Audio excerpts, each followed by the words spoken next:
Vreme je danas sunčano i toplo. U subotu osveženje. A o čemu će biti reči u narednim minutima u jutarnjem dnevniku čućemo od kolege Aleksandra Tucakovića koji se nalazi u studiju 3. Hvala. Alžir je afromediteranska država velikih rezervi nafte i gasa. Vreme u današnjem jutarnjem dnevniku posvećujemo upravo saradnji Srbije i Alžira, ali i naših kuća. U jeku nezabeležene globalne ekonomske krize Alžir najavljuje novu etapu odnosa sa Srbijom. Mlada nacija Magreba, stožer pokreta nesvrstanih, Afričke unije, Arapske lige, OPEC-a, u Srbiji vidi dugoročnog partnera na međunarodnoj sceni. Politički i ekonomski odnosi su zadovoljavajući. Pre nekoliko dana Radio televizija Srbije i Državna televizija Alžira potpisali su ugovor. U Alžiru je počeo i do 20. jula će trajati i drugi panafrički festival kulture. O svemu tome razgovarat ćemo ovoga jutra sa kolegom Nebojšom Kotlajićem, koji je kao član ekipe RTS-a nedavno boravio u Alžiru. Nebojša, dobro jutro. Dobro jutro. Hajde da krenemo od saradnje naše kuće sa Državnom televizijom Alžira. Ugovor, odnosno memorandum o razumevanju, podrazumeva saradnju dveju televizija, razmena emisija po sistemu reciprociteta. Taj ugovor su potpisali direktor televizije Beograd Nikola Mirkov i direktor njihove televizije Mustafa Ben Abi. To predviđa i razmenu iskustava, razmenu ljudi. Čak se predviđa i nastup na nekim zajedničkim festivalima i manifestacijama i svemu tome. Dakle, memorandum je potpisan. Kad će sve to početi? To je već počelo, 6. jula smo potpisali ugovor. Sada možemo da pogledamo i sliku kako to rade kolege u Državnoj televiziji Alžira. Naravno, oni imaju programe i na arapskom i na francuskom jeziku i potpuno su tehnički opremljeni, rade u Avidu, to je onaj sistem, razumeće naše kolege u kojem i mi radimo. Mašine su vrlo savremene, nema više kaseta, snima se na kartice, svako ima svoj računar, montira svoje izveštaje i reportaže, ali to je informativni program i to je ona surova montaža bez ikakvih kreiranja. Svi su umreženi, svi su umreženi, povezani su, evo upravo gledamo dakle neke inserte, ovo je špica njihovih centralnih vesti i sada vidimo svečano potpisivanje tog memoranduma kojim su prisustvovali ambasador Srbije u Alžiru, njegova ekscelencija Vladimir Kohut i ministar savjetnik naše ambasade Zoran Plavec. Naravno, u našem programu imat ćemo prilike da sve ovo o čemu mi pričamo. Jeste, evo te tehnike o kojoj upravo ja pričam, znači ovo je ono što ide u program, ide u etar i čini mi se da su vrlo tehnički opremljeni, ali ni mi ne zaostajemo za svim tim tehničkim inovacijama. Ovo je redakcija vesti. Ovo je recimo računar, dakle Word s desna u levo.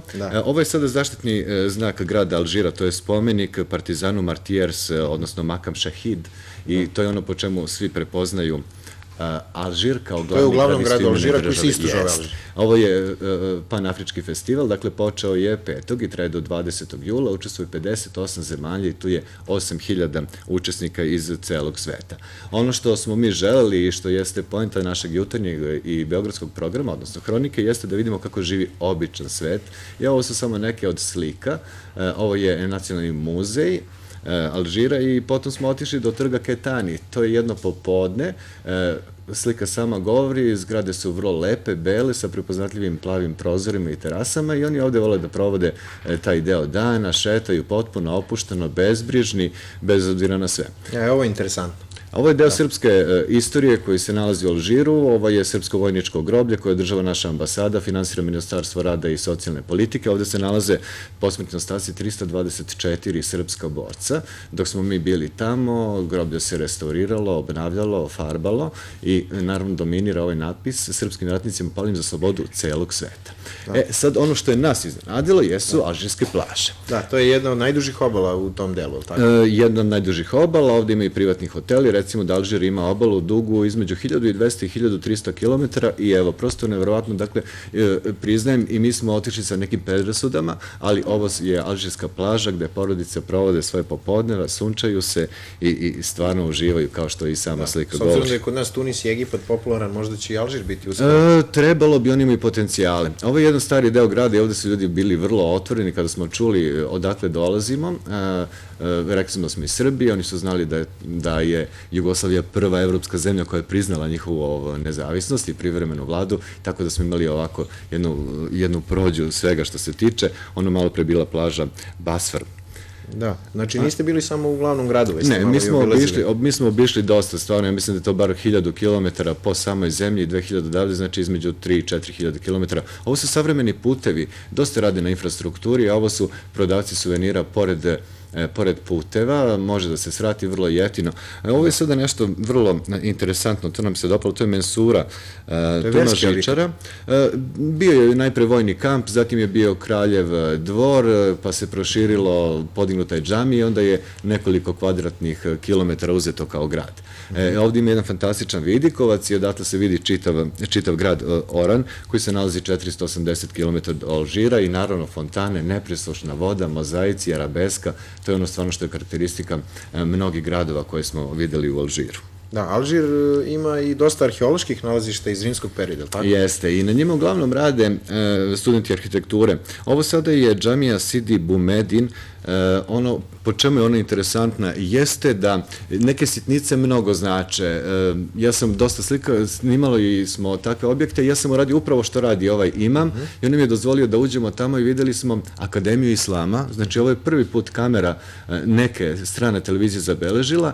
Dakle, tu su učenici izučavali Kuran, prolazili su kroz ove prolaze, ovo je hamam, onda su imali sobu za meditaciju, tako da je ovo stvarno nešto ekskluzivno što do sada nije viđeno, a snimio je kolega Zoran Škrbić. Da, kolega koji je sa tobom bio na putu. Ovo je odlazak iz te džamije i sad dolazimo upravo do nalazišta koje si pomenuo. Ovo je, dakle, iskopina, ovo je jedan mlin kako izgleda u rimsko doba. Tu se mlelo žito i evo sada zidine grada i sam odabir tih mesta gde su Rimljani gradili utvrđenja su stvarno fantastični, geostrategijski i na svaki drugi način. Ovo je sad ono što mi kažemo realan život.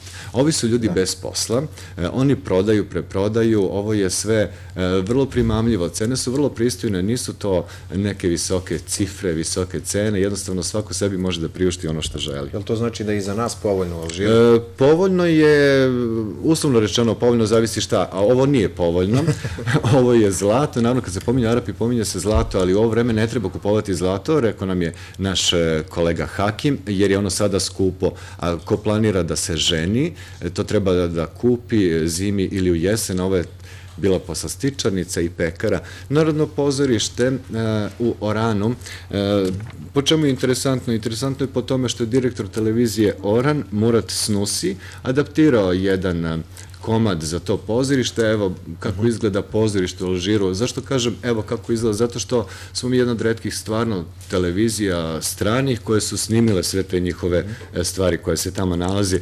Iznad ovog grada dominira tvrđava i crkva Santa Cruz, dakle ovo je samo jedan od gradova i jednostavno stičete utisak kada to posmatrate da nigde nema kraja, jer se na ove beskrajne koloseume i građevine nastavlja morsko plavetnilo. Da, nekako deluje da je u Alžiru sve spoj tradiciji i modernog, bar iz ovoga što smo videli. Upravo to jeste, jer Alžir kaže da jeste i zemlja kontrasta. Oni imaju dosta luka koje vrlo savremeno izgledaju, znači transport u nekim svojim planovima imaju upravo cilj da razviju što više tih luka, da se otvore. Kao što vidite, ovo je vrlo modern grad, ovo je ulica 99 palmi i mi smo snimili kako izgleda opet jedan od delova Alžirske morske obale koji je dugo 1200 km. Da, ovo već podsjeća na Mediteran.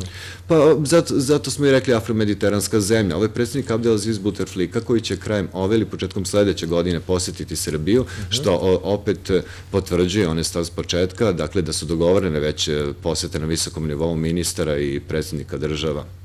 Da, to je, hoće biti neka naša delegacija, uskoro visoka državna. Očekuje se da će ministar spoljnih poslova Alžira doći u Srbiju, a da će predsjednik Alžira posetiti našu zemlju, čiji će domaćin biti predsjednik Srbije Boris Tadić. Da. Ali da kažemo neke obične stvari koji je neko generalni vaš utisak u Alžiru. Ajde da kažemo neke cene. To je, eto, zemlja koja ima rezerve nafte i gasa. Koliko, recimo, košta litar benzina? Litar benzina u Alžiru je 20 dinara. Kilogram hleba 8 dinara, litar mleka 10, ali je prosječna plata 200 evra. Međutim, šta je ono što je dobro? To je da država sve subvencioniše. Tako da, recimo, tamo voze vrlo moderne automobile, to su Peugeot i Renault, pa recimo, primjera radi, Peugeot 207, ako ste Alžirac zaposlen u državnoj službi, možete dobiti za 8.000 evra. Stan od 85 kvadrata uz beneficije države košta 18.000 evra i to je na 20 godina. Dakle, država je ta koja subvencioniše sve te stvari i stvarno, znači, imaju socijalni program, čak je prilikom dolaska na predsjedničko mesto, predsjednik Abdel Aziz Bouteflika napravio program 1.000.000 stanova za 10 godina, jer zbog svega onoga ružnog što se dešavalo, znači terorizam, fundamentalisti, otmice, ubistva, ljudi su bežali iz sela i dolazili da žive na obroncima gradova. Svi ti ljudi su živjeli jadno i bedno, a bavili se poljoprivredom, u tome nisu mogli da žive i napravljeni su stanovi koji oni dobijaju od države, ne kupuju, ne iznajmljuju jer nemaju novca, tako da stvarno brinu o socijalnom programu, što je jedna fascinantna stvar. Da, imao si prilike do sada da putuješ u nekoliko zemalja iz arapskog sveta, kad uporediš Alžir sa tim zemljama, gde je ono prilike? Pa sve ima nešto zajedničko, ali svaka zemlja je specifična na svoj način, jer sada je Alžir na prekretnici, znači iza sebe je ostavio sve ono što je bilo u prošlosti, pravi jedan novi korak da smanji nezaposlenost, da okonča tu stambenu krizu, da se poveže sa svetom. Kažem, opet mi imamo taj neki povlašćeni položaj, pošto je naša bivša zemlja prva priznala, tako da smo povlašćeni u mnogo čemu. Da, sad imamo priliku da nastavimo tu saradnju i još unapredimo. Potencijali postoje, gradi se putevi, brane, stambene zgrade, mnoga naša preduzeća su skoro pola veka prisutna tamo, tako da stvarno ima šansi, takve informacije ima naše Ministarstvo ekonomije i regionalnog razvoja, stvarno ima šansi za sve. Da, eto i televizija će sarađivati, pa možda odemo i zajedno u Alžir. Ti ćeš sigurno. Da vidiš kako rade, recimo, kolege iz televizije Alžir. Da, videli smo samo deo, naravno, materijala koji ste vi zabeležili, bit će puno reportaža za jutarnji program, hoće li biti nekih specijalnih emisija? Kada budemo izemitovali sav materijal u emisijama jutarnjeg programa i Beogradske hronike, naravno sve ćemo to spojiti za specijalni program aktuelnosti od pola sata. Da, i kad dolaze kolege iz Alžira kod nas? Doći će uskoro, vidjet ćete ih ovde otprilike kad bude stigli. Nešo, hvala ti, a ostatak materijala u narednom periodu iz dana u dan, iz nedelje u nedelju. Leto je, pa će ove reportaže biti pravo osveženje u našem programu, jer je to nešto što se ne može često videti. Čuli ste ostalom i od Neše da su ušli u nekoliko objekata gde skoro kamera nijedne televizije do sada nije bila. Toliko u ovom razgovoru u današnjem jutarnjem dnevniku. Marija? Hvala. Posle ove lepe priče iz Alžira pričamo o vremenu. Meteorolozi kažu će biti sunčano i toplo, detaljnije Anđelka